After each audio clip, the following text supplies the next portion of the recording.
유다서 신약성경 요한계시록 바로 앞에가 유다서입니다. 유다서 20절 21절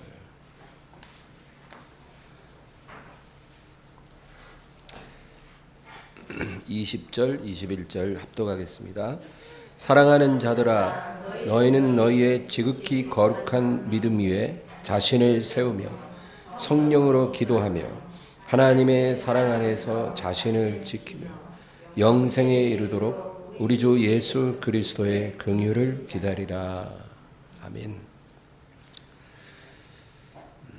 오늘 하나님 자녀가 반드시 새겨들어야 할 네 가지 영적 지침에 대해서 여러분과 나누려고 합니다. 이 유다서는 참으로 중요합니다.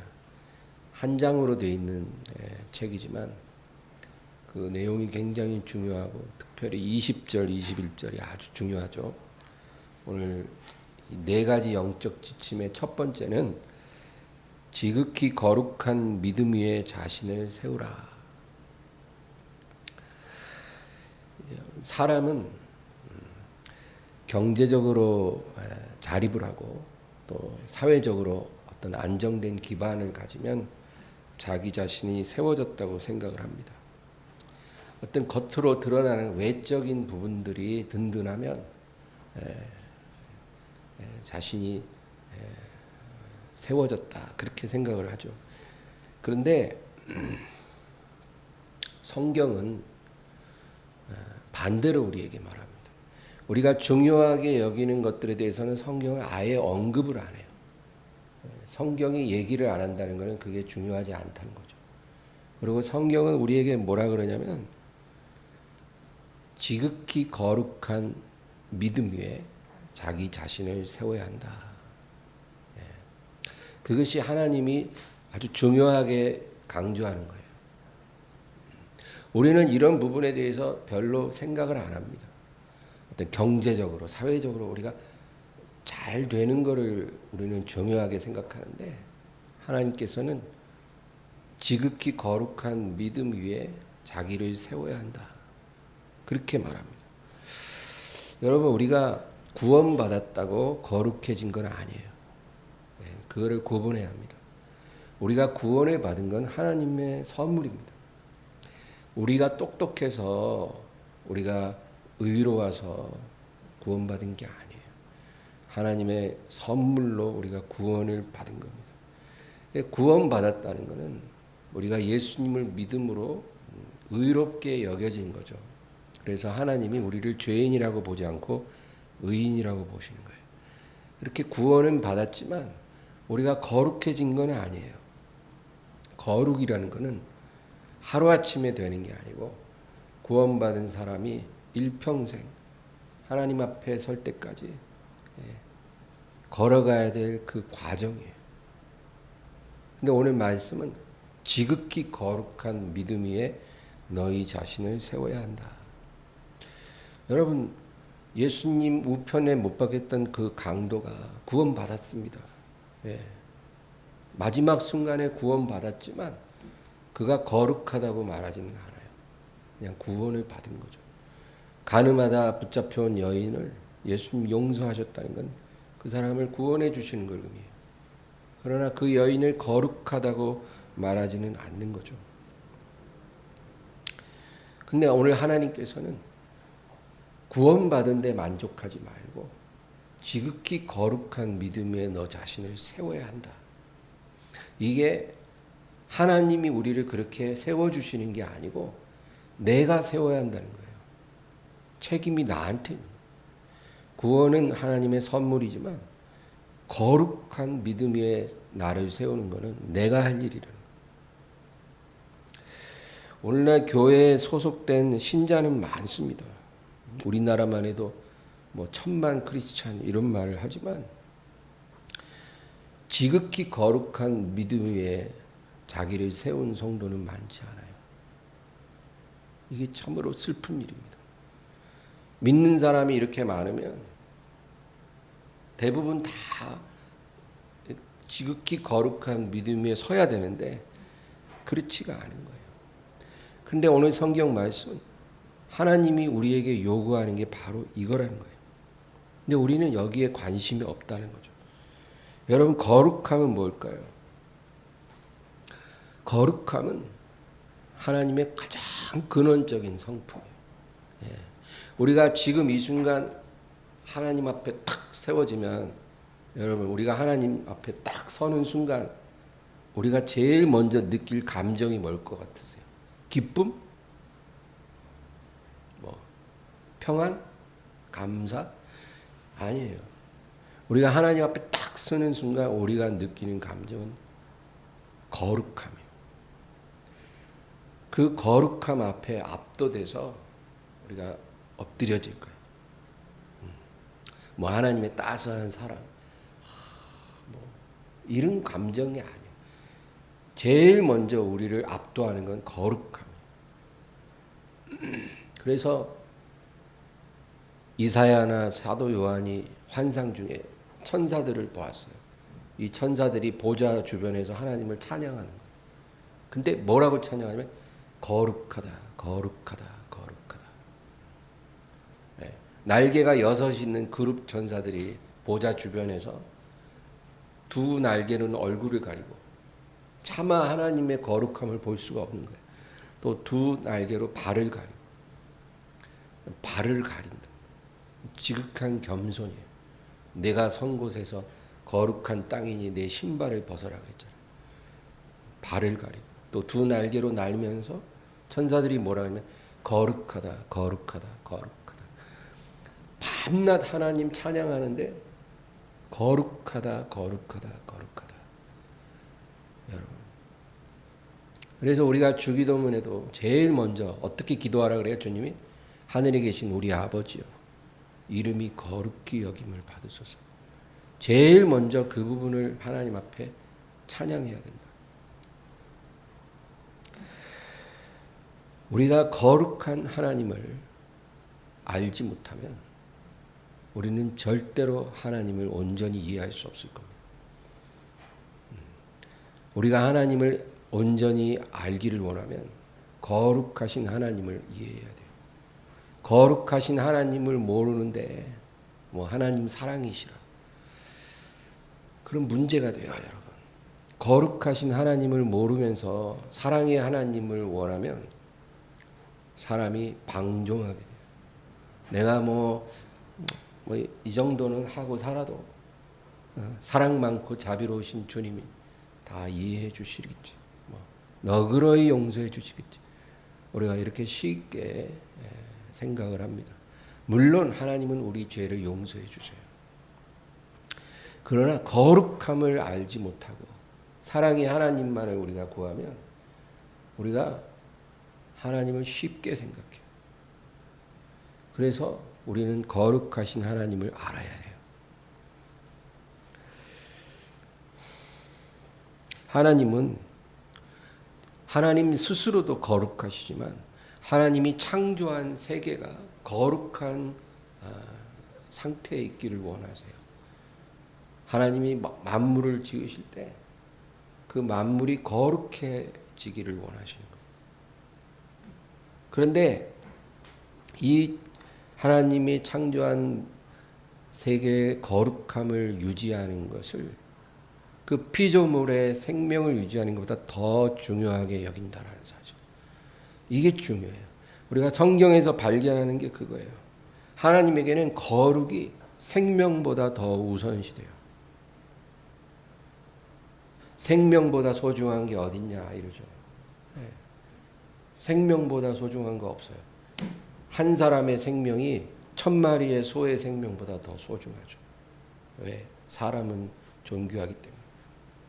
그만큼 사람 생명 소중하지만 하나님의 거룩함을 유지하는 것보다 생명이 더 소중하지 않다는 거예요. 예. 여러분, 아담과 하와가 거룩함을 상실했어요. 그때 하나님이 어떻게 하셨어요? 에덴에서 쫓아내셨어요. 왜 그러셨을까요? 이 부부의 행복한 삶, 어떤 안락한 삶보다 하나님의 거룩함을 회복하는 게 더 중요하다는 거예요. 예, 우리가 그걸 모르면 하나님에게 거룩이 얼마나 소중하다는 걸 우리가 이해하지 못하면 이상한 질문을 해요. 하나님 너무 야박하고 너무 속이 좁으신 거 아니에요? 뭐 과일 하나 따먹었다고 뭐 그렇게까지 뭐 에덴에서 막 쫓아내버리고 그건 너무 심하지 않아요? 뭐 아이가 뭐 집에서 엄마가 먹지 말라고 한 눈가사탕 하나 몰래 먹었는데 뻘거벗겨서 바깥으로 쫓아내면 그 말이 안 되잖아요. 하나님 너무 잔인한 하나님 아니에요? 이런 질문을 할 수도 있죠. 그러나 하나님에게는 거룩이 더 중요해요. 그 거룩함을 회복시키기 위해서 에덴에서 내보낸 거예요. 왜? 연단의 장소로 가야 되는 거예요. 그게 하나님께 중요해요. 아담 하와 부부의 행복보다. 그런 원리로 하나님께서 우리의 삶을 주관하십니다.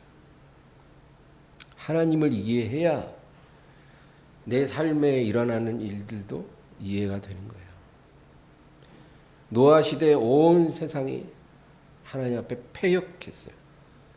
죄악이 관영하고 모든 사람의 생각이 어려서부터 악함이라. 그래서 하나님께서 어떻게 했습니까? 노아의 가족 8명만 제외하고 다 물로 소멸시켜 버렸어요. 이게 이해되세요? 하나님의 거룩한 세계를 지켜가기 위해서 온 세계의 모든 생명을 다 소멸시켜 버리셨어요. 이 광대한 자연을 다 물로 그냥 덮어버리셨어요. 하나님께는 자신이 창조한 세계의 거룩함이 그 어떤 것보다도 중요한 가치예요. 거룩함을 지키기 위해서 아끼시는 게 없다. 그래서 하나님을 소멸하는 물이다. 그렇게 말씀합니다. 하나님의 거룩함을 위해 다 불로 태워버리셔요. 우리의 건강도, 명예도, 성공한 모든 것들, 우리가 가진 재물, 우리에게 소중한 모든 기반, 우리의 거룩함을 회복하기 위해서 하나님은 불로 다 소멸시킬 수 있다라는 거예요. 성경을 이 관점에서 읽으면 여러분 성경이 열려요. 하나님이 그 거룩함을 유지하기 위해 어떤 일을 행하셨는가 다 그 얘기예요. 성경. 예를 들어 여리고성. 제가 요즘에 여호수아서를 읽는데 여리고성 난공불락의 성을 함락시켰어요. 근데 하나님 뭐라 그러냐면 이 성은 요단 서편의 첫 번째 성이니까 이 첫 번째 성을 내게 온전히 바쳐야 한다. 예. 그래서 너희가 그 성에 있는 모든 생명은 다 죽이고 그리고 그 안에 있는 모든 가옥들 또 금은 보화 모든 재물들은 불태워서 하나님께 바치라는 거예요. 어떤 것도 그 성에서 취해서는 안 된다는 거예요. 그 성 통째로 하나님께 바쳐져야만 한다는 거예요. 근데 아간이라는 사람이 아무도 몰래 뭔가를 훔쳤어요. 그런데 그 다음 아이성 전투에서 어떻게 됐어요? 패배했어요. 패배할 수 없는 싸움에서 패배했어요. 이게 우연이 아닌 거죠. 거룩함이 손상된 거예요. 그러니까 하나님이 이스라엘에게 첫 번째로 패배를 허락하셨어요. 그래 여호수아가 하나님 앞에 기도하니까 내가 명한 대로 여리고의 모든 것들을 하나님께 바치지 않고 훔친 자가 있다. 그래서 결국 아간이 드러났어요. 근데 어떻게 됐어요? 그 아간이 훔친 물건을 갖다 놓고 그리고 아간과 그 아내와 그 부모와 형제와 자녀, 며느리, 사위, 일가족을 다 모았어요. 그리고 그 가족이 소유한 모든 재산 다, 뭐 가축부터 시작해서 모든 것 다 그 자리에 모았어요. 그리고 사람들이 돌로 가족들을 치고 가축들을 다 죽이고, 그리고 불태우고 물건까지, 그리고 돌 무더기를 쌓았어요. 돌 무더기, 거기에 이름을 아골 골짜기라는 이름이 그때 붙여진 거예요. 아간의 무덤이라는 거예요. 아골 골짜기. 그래서 하나님이 그 아골 골짜기를 저주했어요. 영원히 저주받은 땅이 되리라. 그래서 지금도 아골 골짜기 하면 완전히 저주받은 땅을 말해요. 너무 잔인하지 않아요? 아간이 훔친 게 금덩어리 하나하고 시나이산의 아름다운 외투 하나예요. 그거 훔쳤다가 온 가족 다 죽고 가축까지 죽임당하고 다 불살라지고 돌 무더기로 쌓아져서 영원히 저주받은 아골 골짜기로 명명되었어요. 어떻게, 왜 하나님이 이렇게 잔인하게 하셨을까? 하나님은 이스라엘의 거룩함을 지키기 위해서 그렇게 하신 거예요. 이게 하나님의 성품이에요, 여러분. 그러니까 하나님이 거룩함을 얼마나 원하시는지 몰라요. 우리가 이거 깨달아야 돼요. 이 하나님은 지금도 동일하신 하나님이에요. 하나님의 기준은 바뀌지 않아요. 우리는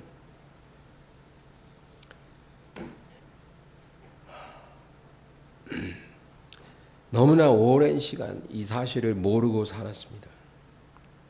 그러므로 내 삶의 첫 번째 목표가 지극히 거룩한 믿음에 나 자신을 세우는 게 아니라면, 여러분 자기 자신에게 스스로 돌아봐야 돼요. 내 삶의 첫 번째 목표가 지극히 거룩한 믿음의 나를 세우는 게 아니고 뭐 다른 것이 되었다면, 지극히 거룩한 믿음의 나를 세우는 것은 별로 내게 중요한 것이 아니었다면, 여러분 우리의 삶이 하나님이 원하는 궤도를 지금 이탈해 있다, 그 얘기예요. 근데 저는 아무 일도 안 일어나는데요. 먹고 살만 한데요. 하나님이 그거를 용인해 주는 게 아니고, 우리는 아간과 그 가족들처럼 돼야 되는데도 불구하고 하나님이 우리에 대해서 오래 참아주고 있는, 그걸 믿으세요. 우리를 오래 참아주고 계신 거예요. 그래서 지금 우리가 이렇게 살고 있는 거예요. 하나님이 그냥 괜찮아 그 정도면 양호해, 이게 아니에요. 오래 참아주고 있는 거예요. 우리가 깨닫고 돌아올 때까지 멸망당하지 않고 지극히 거룩한 믿음 위에 우리 자신이 세워지도록 우리를 기다려주고 계신 거예요. 여러분, 예수님이 이 세상에 오셔서 우리를 위해 십자가에 못 박히신 목적이 그냥 우리를 용서하고 구원하기 위해서 그 목적만으로 그렇게 하신 게 아니에요. 예수님이 십자가에 못 박히신 것은 우리를 구원하실 뿐만 아니라 우리를 거룩한 믿음 위에 세우기 위해서.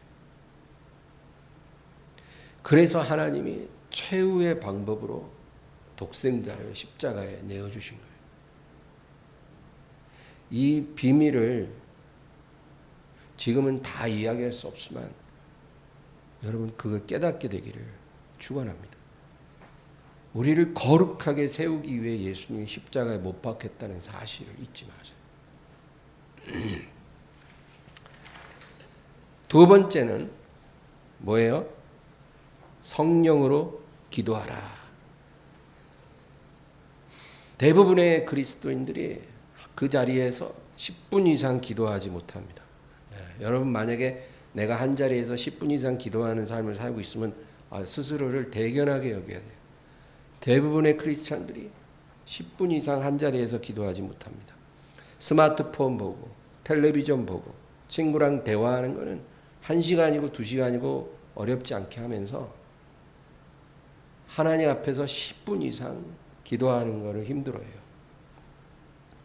여러분 만약에 우리가 어떤 사람과 10분 이상 대화하는 게 힘들다면 여러분 분명히 그 사람과 그렇게 친한 사이는 아닐 거예요.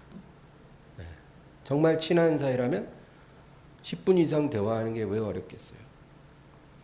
우리가 하루에 하나님과 10분도 대화하지 못하는 사이라면 우리가 하나님과 친한 사이일 수 있을까요? 더군다나 우리를 구원하기 위해 독생자까지 하나님이 주셨는데 그 은혜를 모르고 하나님과 하루에 10분도 대화하는 것을 힘들어하는 우리라면 그런 우리가 지금 하나님 앞에 이쁜 모습은 아닐 거예요. 그렇죠? 하나님이 우리를 참아주시는 거지 우리가 하나님을 기쁘시게 하는 것은 절대 아니에요. 그렇게 우리가 살아가고 있으면서 문제 생기면 도와달라고 이것도 좀 주시고 저것도 좀 주시고 이러면 하나님이 그거를 기뻐하시겠냐고요. 의인의 기도는 역사 하나님이 크다 그랬는데 우리가 하나님이 기뻐하는 사람이 되어지지 않았는데도 뭐 그렇게 요구하는 게 많으면 그 하나님이 기쁘게 다 들어주시겠냐고요. 사람이 깊은 기도, 오랜 시간 기도를 못 드리는 이유는 두 가지예요. 첫째는 성령을 못 받아서 그래요. 저는 성령 받으면 여러분 기도가 쉬워집니다. 그래서 무조건 믿는 사람은 성령을 받아야 해요. 성령 받는 게 어렵다는 사람은 전 이해가 안 돼요. 왜 하나님이 믿는 사람에게 성령을 안 주시냐면 그 믿음이 전혀 진실되지가 않기 때문에 그런 거예요. 네? 어디 식당에서 기도할 때도 부끄러워서 기도도 제대로 못해. 코 이렇게 만지면서 잘 먹겠습니다. 이러고 밥 먹고. 네? 사람들이 기도하는 모습 보는 것도 부끄러워.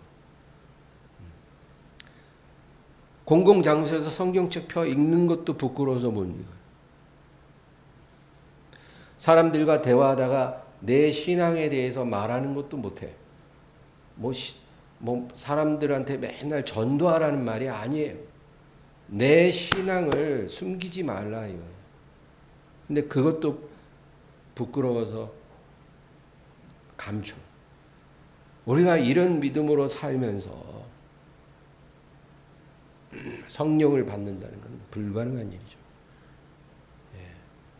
우리 믿음이 진실하지 않으니까 성령을 선물로 주겠다고 했는데도 못 주시는 거예요.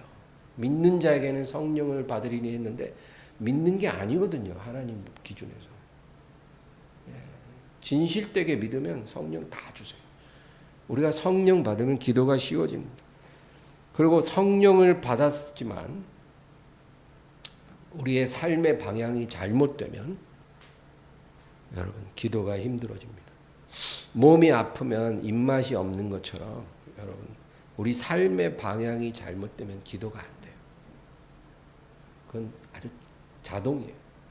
우리가 잘못된 삶을 방향을 잡으면 기도 못합니다. 왜 여러분 사춘기 아이들이 부모하고 대화를 잘 안 하거든요. 다 그런 건 아니지만 많이 그래요. 저도 사춘기 때 부모와 대화하기를 너무 싫어했어요. 같이 앉아서 밥 먹기도 별로 싫었어요. 왜 그럴까요? 간단합니다. 부모가 원치 않는 행동들이 너무 재미있기 때문이에요. 사춘기 때. 부모가 싫어하는 행동들이 나에게 너무 좋은 거예요. 그러면 부모랑 대화가 싫어져요. 하나님이 원치 않는 삶을 살면 기도가 힘들어져요. 기도가 안 나와요. 기도를 10분 이상 못하는 것은 바로 그런 거예요. 많은 사람들이 기도와 간구를 구분하지 못합니다. 기도, 간구 차이가 있어요. 간구라는 것은 우리 소원을 하나님 앞에 아뢰는 거예요. 그게 간구예요. 예. 바디메오가 주여 보기를 원하나이다. 이런 거예요. 수로보니게 여인이 주여 내 딸이 흉악한 귀신이 들렸나이다. 예. 문둥병자 10명이 주님 앞에 와서 주여 우리를 깨끗게 하옵소서. 이런 게 간구예요. 우리는 주님께 간구를 하죠. 근데 기도는 뭘까요? 기도는 하나님의 생각과 내 생각을 맞추는 시간이에요. 뭔가를 구하는 것은 간구고, 우리가 매일 규칙적으로 기도한다라고 할 때는 그 기도 시간을 뭘 구하는 데 다 쓰면 안 된다 그 말이에요. 기도의 본질은 하나님의 생각과 내 생각을 맞추는 그 시간, 그게 기도예요. 그래서 우리는 매일 아침 저녁으로 규칙적으로 기도를 해야만 해요. 그래야 우리가 궤도 이탈을 안 해요. 여러분, 우리가 라디오를 들을 때, 요즘 라디오야 뭐 자동으로 오토 튠 되지만 예전 라디오는 이렇게 옆에 다이얼이 있었어요. 다이얼로 이렇게 주파수를 맞춰요. 지지지지 하다 딱 맞으면 소리가 쫙 나죠. 예. 여러분, 우리가 라디오에서 원하는 소리를 듣기 위해 이 다이얼을 맞춥니다. 근데 방송국이 이제 주파수 송출을 하잖아요. 그러면 그 방송국이 송출하는 주파수에 내가 다이얼을 돌려서 맞춰야 내가 원하는 소리를 듣는 거죠. 근데 나는 가만히 있고 내 라디오는 그냥 이렇게 전원만 켜놓을 테니까 방송국이 내 라디오의 주파수를 변경시켜 주세요. 뭐 이런 사람이 있다면 여러분 어이가 없죠. 방송국이 주파수를 바꾸는 게 아니에요. 방송국은 지정된 주파수로 송출을 하면 내가 거기다 맞춰야 원하는 소리를 듣는 거죠. 우리와 하나님과의 관계도 마찬가지예요. 하나님의 뜻에 내 뜻을 맞추고 하나님의 생각에 내 생각을 맞춰야 돼요. 그래야 하늘로부터 우리가 원하는 걸 얻는 거예요. 하나님을 나에게 맞출 수는 없어요. 기도란 하나님의 생각에 내 생각을 맞추고 하나님 뜻에 내 뜻을 맞추는 그 과정을 말해요. 그래서 기도가 필요한 거예요. 우리가 그래서 여러분 성경을 먼저 읽고 기도를 꼭 해야 돼요. 네, 이런 습관을 들여야 돼요. 항상 성경을 읽고 그 다음에 그 성경 말씀을 붙잡고 기도해야 돼요. 설교 말씀 듣고 그 말씀 붙잡고 기도해요. 그러면 기도할 때 성령께서 하나님의 생각을 우리에게 드러내줘요. 하나님의 뜻을 우리에게 가르쳐 주세요. 성령은 하나님의 깊은 것까지도 통달하시느니라. 그러니까 하나님의 깊은 것을 다 알고 계신 성령님이 우리 안에 들어와 계시고, 그러니까 우리가 기도하면 성령께서 하나님의 생각과 뜻을 우리에게 드러내시고, 이게 성령으로 기도하라는 의미예요. 그냥 내 의지로 뭐 주세요 이런 기도가 아니라, 간구는 그렇게 하지만 우리가 기도할 때는 성경 읽고 그리고 성령의 도우심으로 기도하면 성령께서 하나님의 깊은 생각을 우리에게 드러내시고, 그리고 우리 생각을 하나님 생각에 맞추도록 우리를 도와주시는 거예요. 그렇게 해서 성령으로 기도하면 하나님 기뻐하신다. 여러분, 제 경험에는 하나님의 생각을 우리가 알게 되면 우리가 할 일은 내려놓는 거예요. 내가 할 일이 그거더라고요. 내려놓는 게 내가 할 일이에요. 우리 예레미야 29장 11절을 보겠습니다. 예레미야 29장 11절.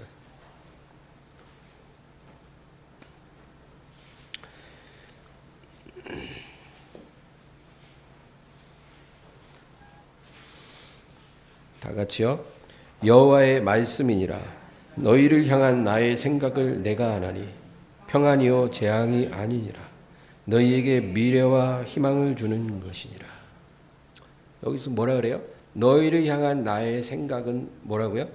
평안이요 재앙이 아니라 너희에게 미래와 희망을 주는 것이라.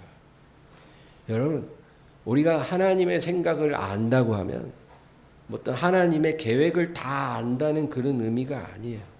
하나님은 그 계획을 우리에게 절대 다 알려주시지 않아요.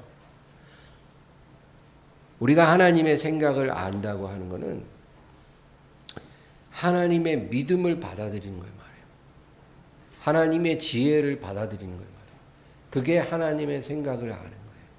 너희를 향한 나의 생각을 내가 아나니 평안이요 재앙이 아니라는 거예요. 우리가 하나님의 계획은 다 몰라요. 내일 뭔 일이 일어날지 몰라요. 그러나 하나님의 지혜와 믿음을 우리가 깨달을 수 있어요. 그게 뭐예요? 나에게 재앙이 아니라 평안을 주기를 원하신다. 너의 장래에 희망을 주는 것이라는 거예요. 그게 분명하게 우리 심령에 이제 와 닿는 거죠. 그러면 우리가 해야 될 일이 뭐예요? 하나님의 믿음과 지혜를 우리가 알았으니까, 받았으니까 내려놓는 거예요. 예, 어려운 게 아니에요. 기도하면서 우리가 깨달은 것 가지고 기도하면서 내 모든 생각, 내 의지, 내 모든 욕망 이런 걸 하나님 앞에 내려놓는 거예요. 여러분, 우리가 그렇게 내려놓으면 그 후부터 하나님께서 우리를 이끌어 가셔요. 기가 막히게. 여러분, 수영을 배울 때 가르치는 사람이 하는 말이 있어요. 수영을 하려면 첫째로 물을 두려워하면 안 된다. 물을 두려워하면 수영 못한다. 그리고 그 물하고 싸우려고 하지 말고 물에게 네 몸을 맡기라. 물에 너의 몸을 맡기고 힘을 빼라는 거예요. 그러면 여러분 몸을 안 움직여도 몸이 물 위에 떠요. 물에게 내 몸을 맡기면 힘 빼면 몸이 이렇게 떠요. 그때 팔다리를 이제 조금씩 움직여서 이제 수영을 배워가는 거죠. 여러분, 이 원리와 우리가 믿음으로 사는 원리와 아주 비슷해요. 우리가 믿음으로 산다고 하면 하나님 앞에 우리 운명을 맡겨야 돼요. 내 운명을 하나님께 맡기지 못하면서 믿음으로 살기 원하면 불가능한 일이에요. 믿음으로 살기를 원하면 만사를 주관하시는 하나님 앞에 내 운명을 탁 맡기고 힘을 빼야 돼요. 내가 갖고 있던 계획, 생각 이런 거를 하나님 앞에 내려놔야 돼요. 그러면 하나님이 우리를 이끌어 가셔요. 그러면서 믿음으로 사는 게 이런 거구나. 우리가 조금씩 배워가는 거예요. 구원은 단번에 받았지만 믿음으로 사는 법을 배우고 지극히 거룩한 믿음 위에 세워지는 것은 일평생 일어나는 일이에요. 이게 우리 삶의 제일 중요한 목표가 돼야 된다. 그 얘기예요. 그 다음에 세 번째, 오늘 본문으로 다시 가서 세 번째가 뭐예요? 21절에 하나님의 사랑 안에서 자신을 지키며 그랬죠? 하나님의 사랑 안에서 자기를 지키라. 그렇게 명령해. 여러분, 하나님 사랑 안에서 자기를 지키는 것과 자기 연민 속에서 자기를 지키는 것은 다릅니다. 많은 사람들이 자기를 지키는 건 다 똑같아요. 누가 자기를 지키지 않겠어요? 근데 하나님 사랑 안에서 자기를 지키는 게 있고 자기 연민 속에서 자기를 지키는 사람들이 있어요. 마태복음 16장에는 베드로가 예수님을 만류하는 장면이 나와요. 예수님이 제자들 앞에서 이제 내가 예루살렘에 가면 많은 고초를 당하고 그리고 죽임을 당하게 될 것이다. 그러니까 베드로가 예수님을 만류해요. 주여, 그런 일이 일어나면 아니 되옵나이다. 여러분, 이 베드로의 반응은 어떻게 보면 너무나 당연한 거예요. 그렇죠? 명색이 수제자잖아요. 수제자가 이제 스승님이 내가 이제 예루살렘에 가는데 그곳에서 붙잡혀 고난당하고 죽임을 당하리라고 그렇게 되옵소서. 이렇게 말하면 안 되잖아요. 수제자는. 주여 무슨 말씀이십니까? 그런 일이 일어나면 안 됩니다. 제가 죽을지언정 주님을 떠나지 않고 주님을 지키겠나요. 그리고 가급적 올라가지 마옵소서. 여기 머무소서. 위험하나이다. 이렇게 말하는 건 어떻게 보면 당연한 거예요. 근데 예수님이 베드로를 꾸짖었어요. 사탄아 내 뒤로 물러가라. 네가 하나님의 일을 생각지 아니하고 사람의 일을 생각하는도다. 여러분, 예수님이 지금 예루살렘을 향해 가는 거는 그 뭐예요? 아버지의 뜻이죠. 아버지의 뜻이. 그곳에 가서 고난을 받으셔야 돼요. 그러니까 지금 예수님이 하려고 하는 거는 아버지의 사랑 안에서 자기를 지키는 거예요. 왜? 예수님은 분명히 아시거든요. 아버지께 온전히 순종하는 것만이 그게 내게 가장 안전하고 복된 길이라는 거예요. 그걸 예수님은 아시기 때문에 예루살렘으로 가야 하는 거예요. 그게 아버지 사랑 안에서 자기를 지키는 일이에요. 근데 베드로는 그걸 깨닫지 못한 거예요. 그리고 자기 연민 가운데서 예수님을 지키고 자기를 지키려고 했어요. 그러니까 예수님이 베드로를 꾸짖은 거예요. 네가 하나님의 일을 생각하지 않고 사람의 일을 생각하는도다. 결국 여러분 베드로는 예수님도 지키지 못하고 예수님 잡힐 때 도망갔죠. 그리고 자기 믿음도 지키지 못했어요. 3번이나 부인했어요. 하나님 사랑 안에서 자기를 지켜야지. 자기 연민 속에서 자기를 지켜서는 여러분 아무것도 지키지 못해요. 우리가 그거 구분할 수 있어야 돼요. 하나의 예를 또 든다면 요셉이에요. 요셉이 여러분 어린 나이에 먼 나라 애굽의 종으로 노예로 팔렸어요. 그래서 자기가 팔린 집이 왕의 시위대장의 집이에요. 진짜 거기서 말도 안 통하고 정말 서러움 다 당하면서 몇 년 동안 죽을 고생해서 주인 눈에 들었어요. 인정을 받았다. 그래서 가정 총무가 됐어요. 정말 엄청 출세한 거예요. 그래서 주인이 요셉을 완전히 신뢰해서 모든 걸 다 맡기고 그리고 체킹도 안 해요. 너무나 요셉을 믿는 거예요. 그 정직성도 믿고 그 능력도 믿는 거예요. 그런 어느 날 주인의 처가 자기를 유혹하는 거예요. 근데 만약에 그때 그 순간 요셉이 자기 연민 속에서 자기를 지키려 했다면 어떻게 됐을까요? 내가 진짜 죽을 고생하고 이 먼 나라에 팔려와서 지금 이제 겨우 자리 잡았는데 이제 기반 닦았는데 이 상황에서 내가 삐끗하면 하루아침에 무너지는 거 아닌가? 그럴 수는 없지. 원하는 거 해주자. 이렇게 생각했다면 그게 바로 자기 연민을 가지고 자기를 지키는 거예요. 그럼 어떻게 됐을까요? 자기도 지키지 못하고 아무것도 지키지 못했을 거예요. 그러나 요셉은 그 절대적인 순간에 하나님의 사랑 안에서 자기를 지켰어요. 그래서 요셉이 그 보디발의 처에게 뭐라 그래요? 내가 어찌 이 큰 악을 행하여 하나님께 득죄하리까? 그 유혹을 뿌리칠 때 그렇게 고백해요. 내가 어찌 이 큰 악을 행하여 하나님께 범죄하리까? 그러니까 이게 뭐예요? 자기 연민이 아니에요. 하나님 사랑 안에서 자기를 지킨 거예요. 비록 그 후환이 어떻게 될지 모르나. 그래서 어떻게 됐어요? 일단 감옥에 갔어요. 그때 낙심하면 안 되죠. 그때 하나님에 대한 믿음을 포기하면 안 되는 거예요. 감옥에 갔지만 2년 후에 하나님께서 반전을 이루셨어요.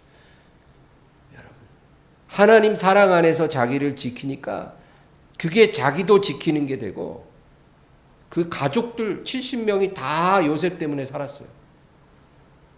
하나님 그렇게 해주시는 거예요. 시험이 올 때 자기 연민으로 자기를 지키려 하지 말고 하나님 사랑 안에서 자기를 지키시기 바랍니다. 이게 너무나 중요합니다. 이게 마지막 시험이 될 수도 있어요.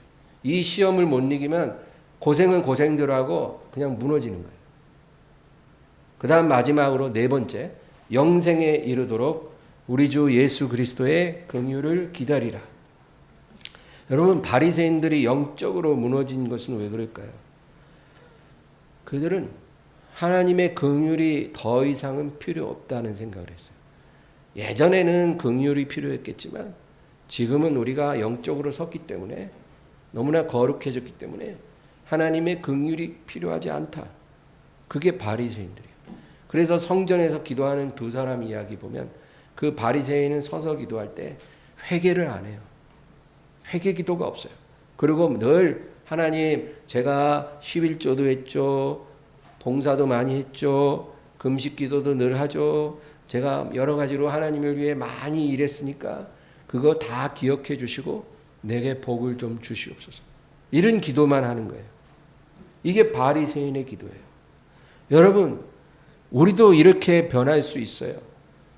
회개는 그냥 형식적으로 하고 늘 하나님 앞에 이것도 주시고 저것도 주시고 제가 이전에 이렇게 열심히 했으니까 기억해 주시고 내가 이렇게 하나님을 위해서 헌신하니까 하나님 내 기도를 좀 응답해 주시고. 여러분, 회사에서 신입사원 면접을 볼 때 그 면접관들이 중요하게 보는 포인트가 몇 가지가 있겠죠. 그렇죠? 이 사람이 우리 회사에 필요한 사람인가? 어떤 조직 문화에 친화적인 성품을 갖고 있고 그리고 우리가 원하는 업무에 적합한 사람인가? 뭐 그런 거를 보고 맞는 사람을 선택하겠죠. 하나님도 사람을 평가하실 때 하나님께서 항상 적용하시는 두 가지 기준이 있어요.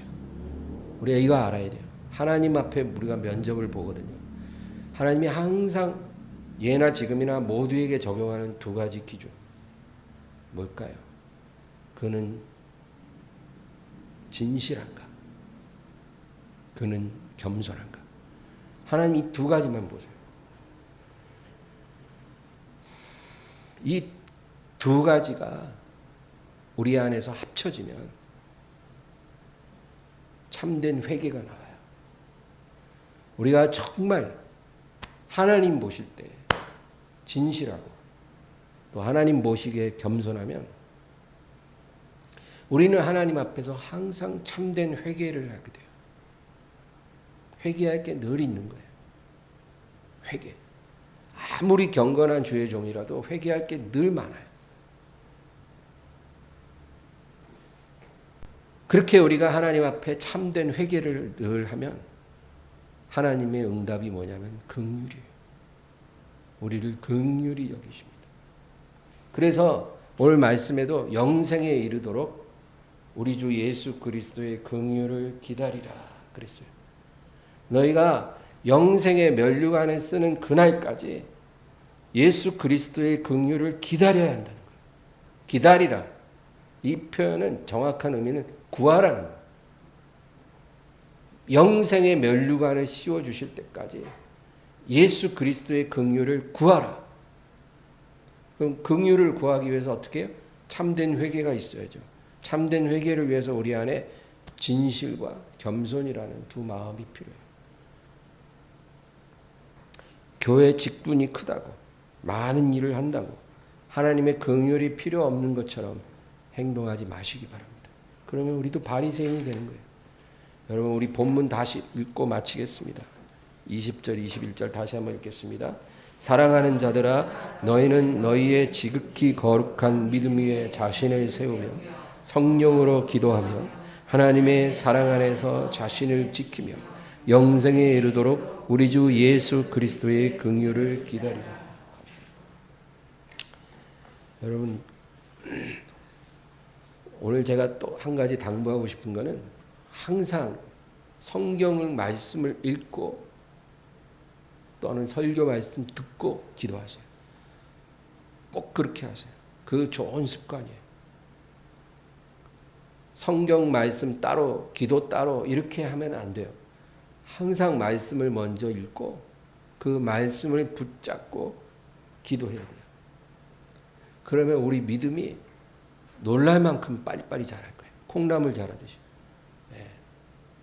성장기 아이들 키 자라는 것처럼 그렇게 막 자랄 거예요.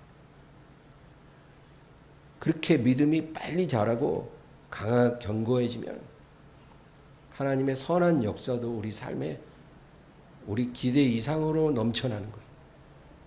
이런 축복을 다 받기를 바랍니다. 꼭 말씀을 붙잡고 기도하세요.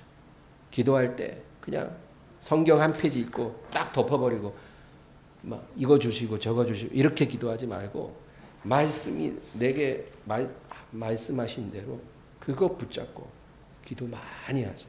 충분히 그거 놓고 기도하고 나서 그 다음에 하나님 제 문제 아시죠? 제 상황 아시죠? 하나님 도와주세요. 우리가 이런 식으로 기도하면 하나님께서 반드시 좋은 일로 우리를 축복해 주실 줄 믿습니다. 우리 주여 세 번 부르고 기도하겠습니다. 주여, 주여, 주여.